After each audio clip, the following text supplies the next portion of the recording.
എല്ലാ വിദ്യാർത്ഥികൾക്കും പുതിയൊരു വീഡിയോയിലേക്ക് സ്വാഗതം. ഈ വർഷത്തെ LBS nursing and paramedical degree കോഴ്സുകളിലേക്കുള്ള പ്രവേശനത്തിനായിട്ട് അപേക്ഷ സമർപ്പിച്ചിട്ടുള്ള വിദ്യാർത്ഥികളിൽ പലരും ചോദിക്കുന്ന കാര്യമാണ് അഡ്രസ്സ് തെറ്റിപ്പോയി അത് എഡിറ്റ് ചെയ്യാൻ സാധിക്കുമോ, അതായത് അപേക്ഷയിൽ നിങ്ങൾ നൽകിയിട്ടുള്ള തെറ്റായിട്ടുള്ള വിവരങ്ങൾ നിങ്ങൾക്ക് എഡിറ്റ് ചെയ്യാൻ സാധിക്കുമോ എന്നുള്ളത് പല വിദ്യാർത്ഥികളും ചോദിക്കുന്ന കാര്യമാണ്. അതുപോലെ തന്നെ വിദ്യാർത്ഥികൾ ശ്രദ്ധിക്കേണ്ട പ്രധാനപ്പെട്ട കാര്യം എന്ന് പറയുന്നത്, വിദ്യാർത്ഥികൾക്ക് ഇംപ്രൂവ്മെൻറ്റ് പരീക്ഷയിൽ മാർക്ക് കൂടിയിട്ടുണ്ടെങ്കിൽ അത് നിങ്ങൾക്ക് നിലവിൽ അപ്ലോഡ് ചെയ്ത് കൊടുക്കാം. അതുപോലെ മുമ്പ് റീവാലുവേഷൻ്റെ മാർക്ക് വന്ന സമയത്ത് അത് ഓട്ടോമാറ്റിക്കലി നിങ്ങളുടെ ആ ഒരു പേജിൽ, അത് മാർക്ക് ഡീറ്റെയിൽസിൽ അത് അപ്ഡേറ്റ് ആയിട്ടുണ്ടെങ്കിൽ നിങ്ങൾ വീണ്ടും അത് അപ്ലോഡ് ചെയ്ത് കൊടുക്കേണ്ട ആവശ്യമില്ല. എന്നാൽ ഈ ഒരു ഇംപ്രൂവ്മെൻറ്റ് പരീക്ഷയുടെ മാർക്ക് കൂടിയിട്ടുണ്ടെങ്കിൽ വിദ്യാർത്ഥികൾക്ക് ആ ഒരു പുതിയ മാർക്ക് ലിസ്റ്റ് അപ്ലോഡ് ചെയ്ത് കൊടുക്കാനുള്ള സൗകര്യം വെബ്സൈറ്റിൽ ലഭ്യമാക്കിയിട്ടുണ്ട്. അതുപോലെ തന്നെ വിദ്യാർത്ഥികൾ ചോദിക്കുന്ന കാര്യമാണ് റാങ്ക് ലിസ്റ്റ് എപ്പോഴാണ് വരിക, എപ്പോഴാണ് കോളേജ് ഓപ്ഷൻസ് കൊടുക്കേണ്ടത് എന്നിങ്ങനെയൊക്കെയുള്ള കാര്യങ്ങൾ. അപ്പോൾ ആ ഒരു കാര്യം കൂടി നമുക്ക് ഈ ഒരു വീഡിയോയിലൂടെ മനസ്സിലാക്കാവുന്നതാണ്. അപ്പോൾ വിദ്യാർത്ഥികൾ ആദ്യം തന്നെ LBS വെബ്സൈറ്റ് ഓപ്പൺ ചെയ്ത ശേഷം നിങ്ങൾക്കിവിടെ ലോഗിൻ എന്ന് പറഞ്ഞുകൊണ്ട് കാണാം. ജസ്റ്റ് അതിൽ ക്ലിക്ക് ചെയ്ത് നിങ്ങളുടെ ആപ്ലിക്കേഷൻ നമ്പർ നൽകി വെരിഫൈ ചെയ്യുകയും അതിനുശേഷം നിങ്ങളുടെ രജിസ്ട്രേഷൻ ID-യും അതിനുശേഷം പാസ്വേഡ് നൽകി സൈൻ ഇൻ ചെയ്യുകയും ചെയ്യുക. അപ്പോൾ നിങ്ങൾക്ക് ആപ്ലിക്കേഷൻ സ്റ്റാറ്റസ് പേജിലേക്ക് പോകുന്നതാണ്. അപ്പോൾ ആപ്ലിക്കേഷൻ സ്റ്റാറ്റസ് പേജ് ഓപ്പൺ ആയിട്ട് വന്നു കഴിഞ്ഞാൽ വിദ്യാർത്ഥികൾ താഴോട്ടേക്ക് സ്ക്രോൾ ചെയ്യുന്ന സമയത്ത് ആക്സെപ്റ്റഡ് ഡാറ്റ എന്ന് പറഞ്ഞുകൊണ്ടുള്ള ബട്ടൺ കാണാൻ സാധിക്കും. അതിൽ ക്ലിക്ക് ചെയ്ത് കഴിഞ്ഞാൽ പിന്നീട് വരുന്ന പേജിൽ നിങ്ങളുടെ പേഴ്സണൽ ഡീറ്റെയിൽസും നിങ്ങളുടെ മാർക്ക് ഡീറ്റെയിൽസും ഒക്കെ കാണാനായിട്ട് സാധിക്കുന്നതാണ്. അപ്പോൾ അതിന് ഏറ്റവും താഴെയായിട്ട് വല്ല റിമാർക്സ് ഉണ്ടെങ്കിൽ റിമാർക്സ് എന്ന് പറഞ്ഞുകൊണ്ട് നൽകിയിട്ടുണ്ടാകും. റിമാർക്സ് ഒന്നും ഇല്ലാന്നുണ്ടെങ്കിൽ നിങ്ങൾക്ക് അവിടെ റിമാർക്സ് എന്നുള്ള ഭാഗത്ത് നിൽ എന്ന് പറഞ്ഞുകൊണ്ട് കാണാനായിട്ട് സാധിക്കുന്നതാണ്. അപ്പോൾ ഇനി വിദ്യാർത്ഥികൾ ചോദിച്ച കാര്യമായിരുന്നു അഡ്രസ്സ് എന്തെങ്കിലും തെറ്റുണ്ടെങ്കിൽ അത് എങ്ങനെയാണ് അപ്ലോഡ് ചെയ്ത് കൊടുക്കുക, അതായത് അഡ്രസ്സ് തെറ്റിയിട്ടുണ്ടെങ്കിൽ അത് തെറ്റിയിട്ടുള്ളത് എങ്ങനെയാണ് ആ ഒരു കാര്യം അതിൽ അപ്ഡേറ്റ് ചെയ്ത്, അതായത് എഡിറ്റ് ചെയ്യാനായിട്ട് സാധിക്കുക എന്നുള്ളത്. അപ്പോൾ ആ ഒരു കാര്യം നമുക്ക് നോക്കാം. അപ്പോൾ വിദ്യാർത്ഥികൾ അതായത് ആക്സെപ്റ്റഡ് ഡാറ്റ എന്നുള്ള ആ ഒരു ലിങ്കിൽ ക്ലിക്ക് ചെയ്ത് പിന്നീട് വരുന്ന പേജിൽ നിന്ന് താഴോട്ടേക്ക് സ്ക്രോൾ ചെയ്യുന്ന സമയത്ത് നിങ്ങൾക്ക് ഇതുപോലെയാണ് കാണാനായിട്ട് സാധിക്കുക. അപ്പോൾ ഈ ഒരു ഭാഗത്തായിട്ട് നിങ്ങൾക്ക് കാണാനായിട്ട് സാധിക്കുന്നതാണ്, അതായത് ഇവിടെ നിങ്ങൾക്ക് ഈ ഒരു റിമാർക്സ് എന്നുള്ള ഭാഗത്ത് നിൽ എന്ന് പറഞ്ഞുകൊണ്ട് കാണാൻ സാധിക്കും. അതുപോലെ തന്നെ ഇവിടെ അപ്ലോഡ് ഡോക്യുമെൻ്റ് എന്നുള്ളൊരു ഓപ്ഷൻ ഉണ്ട്. അതുപോലെ തന്നെ നിങ്ങൾക്ക് ഇവിടെ റിമാർക്സ് ഇഫ് എനി എന്ന് പറഞ്ഞുള്ള ഒരു ഓപ്ഷൻ ഉണ്ട്. ജസ്റ്റ് ഇവിടെ നിങ്ങൾക്ക് നിങ്ങളുടെ അതായത് അഡ്രസ്സാണ് തെറ്റിയതെങ്കിൽ നിങ്ങളുടെ അഡ്രസ്സ് തെറ്റിയിട്ടുണ്ട് എന്നുള്ള കാര്യം കറക്റ്റായിട്ട് അവിടെ രേഖപ്പെടുത്തിക്കും. അതിനുശേഷം സേവ് റിമാർക്സ് എന്നുള്ളത് ക്ലിക്ക് ചെയ്ത് നിങ്ങൾക്ക് ആ ഒരു ഡോക്യുമെൻറ്റ് അപ്ലോഡ് ചെയ്യുന്നതിനായിട്ട് അപ്ലോഡ് ഡോക്യുമെൻ്റ് എന്നുള്ള ബട്ടണിൽ ക്ലിക്ക് ചെയ്തുകൊണ്ട് നിങ്ങൾക്ക് എന്താണ് നിങ്ങളുടെ ആ ഒരു അഡ്രസ്സ് തെളിയിക്കാൻ ആവശ്യമായിട്ടുള്ള ഡോക്യുമെൻറ്റ്, അതായത് കറക്റ്റായിട്ട് അഡ്രസ്സുള്ള ഡോക്യുമെൻ്റ് ഏതാണ് അത് നിങ്ങൾക്ക് അപ്ലോഡ് ചെയ്ത് കൊടുക്കാവുന്നതാണ്.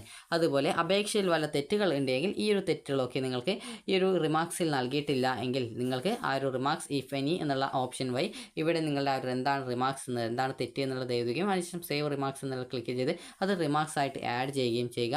അതിനുശേഷം അപ്ലോഡ് ഡോക്യുമെൻ്റ് എന്നുള്ള ഇതിൽ ക്ലിക്ക് ചെയ്ത് നിങ്ങൾക്ക് ആവശ്യമായിട്ടുള്ള ഡോക്യുമെൻറ്റ് അപ്ലോഡ് ചെയ്ത് കൊടുക്കാനുള്ള ആ ഒരു ലിങ്ക് അടുത്ത പേജിൽ വന്നിട്ടുണ്ടാകും. ജസ്റ്റ് അതിൽ ക്ലിക്ക് ചെയ്ത് നിങ്ങൾക്ക് ആ ഒരു ഡോക്യുമെൻറ്റ് നിങ്ങൾക്ക് അപ്ലോഡ് ചെയ്ത് കൊടുക്കാൻ സാധിക്കുന്നതാണ്.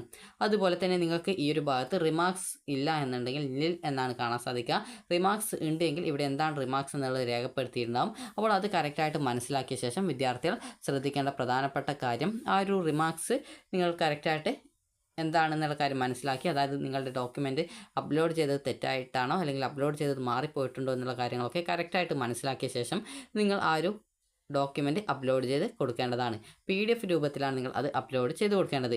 ഇനി വിദ്യാർത്ഥികൾ +2-ൻ്റെ മാർക്ക് എങ്ങനെയാണ്, അതായത് ഇംപ്രൂവ്മെൻറ്റ് പരീക്ഷയുടെ മാർക്ക് എങ്ങനെയാണ് അപ്ലോഡ് ചെയ്ത് കൊടുക്കേണ്ടത് എന്നുള്ള കാര്യം നമുക്ക് നോക്കാം. അതിനായിട്ട് നിങ്ങൾക്ക് ഇവിടെ അപ്ലോഡ് ഡോക്യുമെൻറ്റ് എന്നുള്ള ഒരു ബട്ടൺ കാണാൻ സാധിക്കും. ആ ഒരു ലിങ്കിൽ നിങ്ങൾ ക്ലിക്ക് ചെയ്യുക. ക്ലിക്ക് ചെയ്യുന്ന സമയത്ത് അടുത്ത പേജിലേക്ക് പോകുന്നതാണ്. അപ്പോൾ വിദ്യാർത്ഥികൾ അടുത്ത പേജിൽ പോകുന്ന സമയത്ത് നിങ്ങൾക്ക് ഇതുപോലെയാണ് കാണാൻ സാധിക്കുക. അപ്പോൾ ഇവിടെ നിങ്ങൾക്ക് mark list of improvement or revaluation or correction if needed എന്ന് പറഞ്ഞുകൊണ്ട് നൽകിയിട്ടുണ്ട്. അപ്പോൾ ഇവിടെ പ്രത്യേകം മലയാളത്തിൽ തന്നെ നൽകിയിട്ടുണ്ട്. ഇംപ്രൂവ്മെൻറ്റോ റിവാലുവേഷനോ മറ്റ് എന്തെങ്കിലും തരത്തിലുള്ള മാറ്റങ്ങളോ മാർക്കിൽ ഉണ്ടെങ്കിൽ മാത്രം പുതിയ മാർക്ക് ലിസ്റ്റ് അപ്ലോഡ് ചെയ്ത് കൊടുത്താൽ മതി. പുതിയ മാർക്ക് ലിസ്റ്റ് അല്ലാതെ ഇവിടെ അപ്ലോഡ് ചെയ്യുന്ന മറ്റ് രേഖകൾ ഒന്നും തന്നെ പരിഗണിക്കുന്നതല്ല എന്ന് പറഞ്ഞുകൊണ്ട് നൽകിയിട്ടുണ്ട്. അതായത് ഈ ഒരു ഭാഗത്ത് നിങ്ങൾ അപ്ലോഡ് ചെയ്യുന്ന ഡോക്യുമെൻറ്റ് ഏതാണോ അത് മാത്രമേ പരിഗണിക്കുള്ളൂ എന്നാണ് പറഞ്ഞിട്ടുള്ളത്. അപ്പോൾ വിദ്യാർത്ഥികൾ കറക്റ്റായിട്ട് ശ്രദ്ധിക്കേണ്ട പ്രധാനപ്പെട്ട കാര്യം എന്ന് പറയുന്നത് ഇവിടെ നിങ്ങൾക്ക് ചൂസ് ഫയൽ എന്നുള്ള ലിങ്ക് കൊടുത്തിട്ടുണ്ട്. ജസ്റ്റ് അതിൽ ക്ലിക്ക് ചെയ്യുന്ന മുമ്പായിട്ട് നിങ്ങൾ അപ്ലോഡ് ചെയ്യുന്ന ഇംപ്രൂവ്മെൻറ്റ് പരീക്ഷയുടെ മാർക്ക് ലിസ്റ്റ് ആണ് എങ്കിൽ നിങ്ങൾ ആ ഒരു ഇംപ്രൂവ്മെൻറ്റ് പരീക്ഷയുടെ ആ ഒരു മാർക്ക് നിങ്ങൾ കറക്റ്റായിട്ട് ഒരു PDF രൂപത്തിലാക്കിയ ശേഷം നിങ്ങൾക്ക് അതിന് കറക്റ്റായിട്ട് ഇംപ്രൂവ്മെൻറ്റ് റിസൾട്ട് എന്ന് പറഞ്ഞുകൊണ്ട് നിങ്ങൾ കറക്റ്റായിട്ട് നിങ്ങൾക്ക് മനസ്സിലാകുന്ന തരത്തിൽ അതിനൊരു പേര് കൊടുത്ത ശേഷം ചൂസ് ഫയൽ എന്നുള്ളത് ക്ലിക്ക് ചെയ്ത് നിങ്ങൾ ആ ഒരു ഫയൽ അപ്ലോഡ് ചൂസ് ചെയ്യുക. അതിനുശേഷം അപ്ലോഡ് ബട്ടണിൽ ക്ലിക്ക് ചെയ്ത് അത് അപ്ലോഡ് ചെയ്യുക. അപ്ലോഡ് ചെയ്ത് കഴിഞ്ഞാൽ നിങ്ങൾക്ക് ഇവിടെ ഈ ഒരു ഫയൽ അപ്ലോഡഡ് എന്ന് പറഞ്ഞുകൊണ്ട് നിങ്ങൾക്ക് അവിടെ ആ ഒരു അതായത് അപ്ലോഡ് ചെയ്ത ഡോക്യുമെൻറ്റിൻ്റെ ഡീറ്റെയിൽസ് അതായത് അപ്ലോഡ് ചെയ്ത് എന്ന് പറഞ്ഞുകൊണ്ട് ആ ഒരു നോട്ട് അപ്ലോഡർ എന്നുള്ളത് മാറുന്നതായിരിക്കും. അതുപോലെ തന്നെ നിങ്ങൾ വല്ല റിമാർക്സും ആഡ് ചെയ്തിട്ടുണ്ടെങ്കിലും ഇതേ രീതിയിൽ മറ്റൊരു ഭാഗത്ത് നിങ്ങൾക്ക് ഇതേ രീതിയിൽ ചൂസ് ഫയൽ എന്നുള്ള ഓപ്ഷൻ വന്നിട്ടുണ്ടാകും. അത് കറക്റ്റായിട്ട് ഏത് ഫയലാണ് നിങ്ങൾക്ക് നിങ്ങളുടെ അഡ്രസ്സാണ് തെറ്റിയതെങ്കിൽ അഡ്രസ്സ് തെറ്റിയത് തെളിയിക്കാൻ ആവശ്യമായിട്ടുള്ള ഡോക്യുമെൻ്റ് ഏതാണോ അത് കറക്റ്റായിട്ട് ചൂസ് ചെയ്ത് നിങ്ങൾ അപ്ലോഡ് ചെയ്ത് കൊടുക്കേണ്ടതാണ്. അപ്പോൾ അപ്ലോഡ് ചെയ്ത് കൊടുത്തു കഴിഞ്ഞാൽ നിങ്ങൾക്ക് നേരത്തെയുള്ള അതായത് നിങ്ങളുടെ ആ ഒരു ആപ്ലിക്കേഷൻ സ്റ്റാറ്റസ് പേജിൽ നിങ്ങൾക്ക് ഏറ്റവും താഴെയായിട്ട് നിങ്ങൾ അപ്ലോഡ് ചെയ്ത് കൊടുത്ത എല്ലാവിധ ഡോക്യുമെൻറ്റും കാണാൻ സാധിക്കും. റീ അപ്ലോഡഡ് എന്നുള്ള ഭാഗത്താണ് നിങ്ങൾ ഇപ്പോൾ അപ്ലോഡ് ചെയ്യുന്ന ഡോക്യുമെൻറ്റ്സ് കാണാൻ പറ്റുക. അപ്പോൾ അവിടെ നിന്ന് നിങ്ങൾ അത് ഡൗൺലോഡ് എന്നുള്ളത് ക്ലിക്ക് ചെയ്ത് ഡൗൺലോഡ് ചെയ്ത് നിങ്ങൾ കറക്റ്റായിട്ടുള്ള ഡോക്യുമെൻറ്റ് തന്നെയാണോ അപ്ലോഡ് ചെയ്ത് കൊടുത്തത് എന്നുള്ള കാര്യം പ്രത്യേകം ശ്രദ്ധിക്കേണ്ടതാണ്. ഇനി വിദ്യാർത്ഥികളുടെ റാങ്ക് ലിസ്റ്റും അതുപോലെ തന്നെ നിങ്ങളുടെ കോളേജ് ഓപ്ഷൻസ് കൊടുക്കേണ്ടതും എപ്പോഴാണ് വരിക എന്നുള്ള കാര്യം നമുക്ക് നോക്കാം. വിദ്യാർത്ഥികൾക്ക് നിങ്ങളുടെ റാങ്ക് ലിസ്റ്റ് അതായത് പ്രൊഫഷണൽ റാങ്ക് ലിസ്റ്റ് പ്രസിദ്ധീകരിക്കുന്നത് ഈ ഒരു ജൂലൈ 15-ാം തീയതിക്ക് ശേഷമാണ്. അപ്പോൾ ജൂലൈ 15-ാം തീയതിക്ക് ശേഷം പിന്നീട് പ്രൊഫഷണൽ റാങ്ക് ലിസ്റ്റ് വരികയും നിങ്ങളുടെ അപേക്ഷയിൽ വല്ല തെറ്റുകളോ മറ്റോ ഉണ്ടെങ്കിൽ പിന്നീട് നിങ്ങൾക്ക് ഈ ഒരു അവസരം LBS സെൻറ്ററിൽ നേരിട്ട് മെയിലയക്കാനാണ് സാധിക്കുക. അപ്പോൾ നിങ്ങൾക്ക് ഇപ്പോൾ ആ റിമാർക്സ് ഇഫൻ എന്നുള്ള ഓപ്ഷൻ വഴി നിങ്ങൾക്ക് പുതിയ ക്ലെയിമുകൾ ഒഴികെ അതായത് പുതിയ നിങ്ങളുടെ ആ ഒരു അതായത് അവകാശങ്ങൾ ഒഴികെ അതായത് നിങ്ങൾക്കുള്ള വല്ല റിസർവേഷൻസും ഒഴികെ പുതുതായിട്ട് നിങ്ങൾക്ക് റിസർവേഷൻ ക്ലെയിം ചെയ്യാൻ പറ്റില്ല എന്നുള്ളത് മാത്രമേ ഉള്ളൂ. നിങ്ങളുടെ അപേക്ഷയിൽ വല്ല തെറ്റുകളുണ്ടെങ്കിൽ അതുപോലെ അപ്ലോഡ് ചെയ്ത ഡോക്യുമെൻറ്റ് തെറ്റായിട്ടുണ്ടെങ്കിൽ അത് കറക്റ്റായിട്ട് പരിഹരിക്കാനായിട്ട് ഈ ഒരു സമയത്ത് സാധിക്കുന്നതാണ്. അപ്പോൾ ഈ ഒരു നാളെയാണ് ഇതിൻ്റെ ലാസ്റ്റ് ഡേറ്റ് ആയിട്ട് നിലവിൽ പറഞ്ഞിട്ടുള്ളത്. ഈ ഒരു ഡേറ്റ് നീട്ടുമോ എന്നുള്ള കാര്യം അറിയില്ല. അതുകൊണ്ട് തന്നെ നിങ്ങൾ കറക്റ്റായിട്ട് വെബ്സൈറ്റ് സന്ദർശിക്കേണ്ടതാണ്. അപ്പോൾ വിദ്യാർത്ഥികൾ ശ്രദ്ധിക്കേണ്ട പ്രധാനപ്പെട്ട കാര്യം ഇതിനുശേഷം അതായത് ഈ ഒരു പ്രൊഫഷണൽ റാങ്ക് ലിസ്റ്റ് വന്ന ശേഷം അതുമായി ബന്ധപ്പെട്ടുള്ള പരാതികൾ നിങ്ങൾക്ക് ഈ ഒരു LBS സെൻറ്ററിനെ അറിയിക്കാവുന്നതാണ്. അത് പരിഹരിച്ച ശേഷം ഈ ഒരു 15-ാം തീയതിക്ക് ശേഷം റാങ്ക് ലിസ്റ്റ് വരും. ഏകദേശം 17-ാം തീയതിയോടെ റാങ്ക് ലിസ്റ്റ് വരാനാണ് സാധ്യത കാണുന്നത്. അപ്പോൾ അതിനുശേഷമാണ് വിദ്യാർത്ഥികൾക്ക് കോളേജ് കോഴ്സ് അപ്രൂവ്ഡ് ആയിട്ടുള്ള കോളേജിൻ്റെയും കോഴ്സിൻ്റെയും ലിസ്റ്റുകൾ വരികയും അതിനുശേഷം നിങ്ങൾക്ക് താല്പര്യമുള്ള കോളേജുകൾ കോഴ്സുകൾ എത്ര വേണമെങ്കിലും പ്രയോറിറ്റി ബേസിൽ ഓപ്ഷൻസ് ആയിട്ട് നൽകാൻ സാധിക്കുന്നതാണ്. പ്രത്യേകം ശ്രദ്ധിക്കേണ്ടത് ഈ ഒരു അലോട്ട്മെൻറ്റ് കിട്ടുന്ന സമയത്ത് അഡ്മിഷൻ എടുക്കുമെന്ന് ഉറപ്പുള്ള കോളേജുകളായിരിക്കണം വിദ്യാർത്ഥികൾ ഓപ്ഷൻസ് ആയിട്ട് വെക്കേണ്ടത്. അതുപോലെ തന്നെ ആദ്യ ഘട്ടത്തിൽ വരുന്ന കോളേജുകൾ ആ ഒരു ഘട്ടത്തിൽ മാത്രമാണ് ഓപ്ഷൻസ് ആയിട്ട് കൊടുക്കാൻ പറ്റുള്ളൂ, പിന്നീട് നൽകാനായിട്ട് സാധിക്കുന്നതല്ല. അതായത് ആദ്യം അപ്രൂവ്ഡ് ആയിട്ട് വരുന്ന കോളേജ് ലിസ്റ്റിൽ നിന്നും നിങ്ങൾക്ക് താല്പര്യമുള്ള എല്ലാവിധ കോളേജുകളും നൽകാനായിട്ട് ശ്രദ്ധിക്കുക. കാരണം പിന്നീട് നിങ്ങൾക്ക് ആ ഒരു പുതുതായിട്ട് ഓപ്ഷൻസ് ആദ്യം വന്ന കോളേജ് ലിസ്റ്റിൽ നിന്നും നൽകുന്നതിനുള്ള അവസരം ഉണ്ടായിരിക്കുന്നതല്ല. അതിനുശേഷം ട്രയൽ അലോട്ട്മെൻറ്റ് വരികയും നിങ്ങൾക്ക് ആവശ്യമില്ലാത്ത നിങ്ങൾ നൽകിയ ഓപ്ഷൻസിൽ ഏതെങ്കിലും ഉണ്ടെങ്കിൽ അത് റിമൂവ് ചെയ്യാനോ റീ അറേഞ്ച് ചെയ്ത് കൊടുക്കാനുള്ള സൗകര്യം ലഭ്യമായിരിക്കുന്നതാണ്. അപ്പോൾ അതിനുശേഷം ഫസ്റ്റ് അലോട്ട്മെൻറ്റ് വരികയും ഫസ്റ്റ് അലോട്ട്മെൻറ്റ് വന്ന ശേഷം ഫീ പേയ്മെൻറ്റ് ചെയ്യുകയും ചെയ്യേണ്ടതായിട്ട് വരും. നിങ്ങൾക്ക് ഗവൺമെൻറ് കോളേജിലാണ് കിട്ടുന്നതെങ്കിൽ 23,140 രൂപയും സെൽഫ് ഫിനാൻസിലാണ് കിട്ടുന്നതെങ്കിൽ ഏകദേശം 25,000 രൂപയുമാണ് ടോക്കൺ ഫീ പേയ്മെൻ്റ് ആയിട്ട് വരിക. കോളേജിൽ പോകുന്ന സമയത്ത് അഡ്മിഷൻ എടുക്കാൻ പോകുന്ന സമയത്ത് സെൽഫ് ഫിനാൻസിലാണെങ്കിൽ ഏകദേശം ബാക്കിയുള്ള 85,000-ഓളം രൂപ നിങ്ങൾക്ക് എക്സ്ട്രാ ആയിട്ട് നൽകേണ്ടി വരും. അതുപോലെ തന്നെ നിങ്ങൾ SC ST വിദ്യാർത്ഥികൾ ആണെങ്കിൽ നിങ്ങൾക്ക് സെൽഫ് ഫിനാൻസ് കോളേജായാലും ഗവൺമെൻറ് കോളേജായാലും 1000 രൂപ മാത്രമാണ് SC ST അതുപോലെ OECയിൽ ഫീ കൺസെഷനുള്ള വിദ്യാർത്ഥികൾ എന്നിവർക്ക് വരിക. അതുപോലെ തന്നെ SC ST OEC വിദ്യാർത്ഥികൾക്ക് സെൽഫ് ഫിനാൻസ് കോളേജിലെ മാനേജ്മെൻറ്റ് സീറ്റിലേക്കാണ് അലോട്ട്മെൻറ്റ് കിട്ടുന്നതെങ്കിലും നേരത്തെ പറഞ്ഞതുപോലെ എല്ലാവർക്കും ഉള്ള ആ ഒരു ജനറൽ ഫീസ് അതായത് ജനറൽ കാറ്റഗറിക്കുള്ള ഫീസ് തന്നെ ആവശ്യമായിട്ട് വരും. അതായത് ആദ്യം 1000 രൂപ മാത്രമാണ് അടക്കേണ്ടി വരിക എങ്കിലും സെൽഫ് ഫിനാൻസിലെ മാനേജ്മെൻറ്റ് സീറ്റിലേക്ക് അഡ്മിഷൻ എടുക്കാൻ പോകുന്ന സമയത്ത് നിങ്ങൾക്ക് ഏകദേശം ബാക്കിയുള്ള ഏകദേശം 1,11,000-ഓളം രൂപ അതായത് ആ ഒരു പൈസ നിങ്ങൾ അഡ്മിഷൻ ടൈമിൽ അടക്കേണ്ടതായിട്ട് വരുന്നതാണ്. അതുപോലെ തന്നെ വിദ്യാർത്ഥികൾ ശ്രദ്ധിക്കേണ്ട പ്രധാനപ്പെട്ട കാര്യം എന്ന് പറയുന്നത് LBS വഴി നിങ്ങൾക്ക് അലോട്ട്മെൻറ്റ് കിട്ടിക്കഴിഞ്ഞാൽ ഗ്രാൻഡ് സ്കോളർഷിപ്പിന് നിങ്ങൾക്ക് അപ്ലൈ ചെയ്യാനായിട്ട് സാധിക്കുന്നതാണ്.